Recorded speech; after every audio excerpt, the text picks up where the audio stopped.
Hi hello welcome to our channel. మళ్ళీ బుధవారం వచ్చింది. జగన్మోహన్ రెడ్డి గారు గత ప్రెస్ మీట్నే మర్చిపోయలేకపోయి మళ్ళీ బుధవారానికి లాస్ట్ బుధవారం ఆ ప్రెస్ మీట్ పెట్టారు, అమరావతి గురించి మాట్లాడారు. మళ్ళీ ఈ బుధవారానికి ఇంకా ఆ ప్రకంపనలే ఆంధ్రప్రదేశ్లో మర్చిపోలేకపోతున్నారు.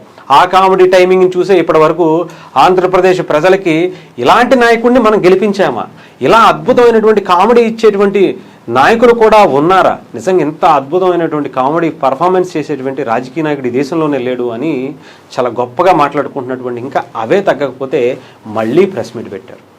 మళ్ళీ అదే మావిగన్ మాట పాట వినిపిస్తూ ఆయన ఈరోజు ప్రెస్ మీట్ సాగినటువంటిది. అక్కడ ఉండేటువంటి అనేక మంది వైఎస్ఆర్సీపీ నాయకులను ఉద్దేశించి మాట్లాడుతూ ఉత్తేజపరుస్తూ మాట్లాడుతూ ఏమైపోలేదు, ప్రెస్ మీట్తో అంతా నాశనం అయిపోయిందని చెప్పి అందరూ అనుకుంటున్నారు, లేదు మనం ఉన్నాం, కంగారు పడకండి, నేను డైరెక్ట్గా ఇంకా గ్రౌండ్ లెవెల్లోనే దిగుతాను, నెక్స్ట్ ఇయర్ వచ్చేటప్పటికి నేను పాదయాత్ర మొదలు పెడతాను, మావిగన్ ఇలాంటివి మన దగ్గర చాలా ఐటమ్సే ఉన్నాయి, ఒక రేంజ్లో కట్టల లోపల పెట్టుంచాము, అవన్నీ ఈసారి ప్రతి రోజుకొకటి చెప్పాలంటే రోజుకు అవసరమైతే 2 అయినా సరే వదులుతా, మావిగన్లు ఇంకా చాలా గన్లు ఉన్నాయి, ఆ గన్లన్నీ కూడా ఈసారి ఎక్కువ పెడతా, మొత్తం వైఎస్ఆర్సీపీ అనే పార్టీ కంప్లీట్గా డిస్ట్రాయ్ అయిపోయేటటువంటి పరిస్థితికి నేనే చేసుకుంటా, నన్ను ఎవ్వడూ నాశనం చేయ అవసరం లేదు, నాకు నేనే మొత్తం అంతా కూడా ఏమంటారు భస్మాసుర హస్తం చేసుకుంటాననే టైప్లో ఆయన ప్రెస్ మీట్ సాగినటువంటి పరిస్థితి కనిపించింది. ఏదేమైనా ఇది కొంచెం ఆలోచించుకోవాల్సినటువంటి టైమే వైఎస్ఆర్సీపీకి.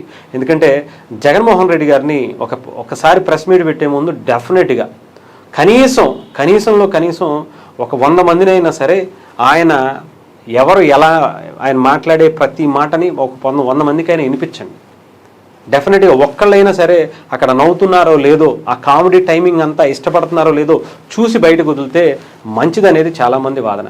ఏదేమైనా సరే మావిగన్ దెబ్బతో ఇప్పటికే వైఎస్ఆర్సీపీ దాన్ని తప్పించుకునేటువంటి ప్రయత్నంలో ఏబిఎన్ మీద దాడి చేసింది, లేదంటే ఆ రైల్వే కోడూరుకి సంబంధించినటువంటి ఇష్యూని తీసుకొచ్చి హైలైట్ చేసుకుంటుంది, చాలా రకాలుగా డైవర్టేటింగ్ పాలిటిక్స్ చేయటం అవుతున్నా కూడా ఎక్కడా కూడా సక్సెస్ అవ్వకపోవడంతో మళ్ళీ జగన్మోహన్ రెడ్డి గారే ఇంకొక మావిగన్ తీసుకొచ్చి ఈరోజు ప్రెస్ మీట్లో వదిలినటువంటి పరిస్థితి. డెఫినెట్గా వస్తాం, నేను వచ్చిన తర్వాత ఏబిఎన్ఆర్కేనా ఇంకొకళ్ళ ఎవరైనా సరే మావిగన్ పెట్టాల్సిందే అన్నట్టుగా ఆయన చెబుతున్నటువంటి పరిస్థితి కనిపిస్తుంది. పాపం మరి ఆంధ్రప్రదేశ్ ప్రజల పరిస్థితి ఏంటో, వైఎస్ఆర్సీపీ నాయకులు ముఖ్యంగా కార్యకర్తలు ఆయన నమ్ముకుని ఇలా ఇష్టానుసారం ఎలివేషన్స్ ఇస్తున్నటువంటి వాళ్ళ కష్టం వర్ణనాతీతం అనే చెప్పాలి.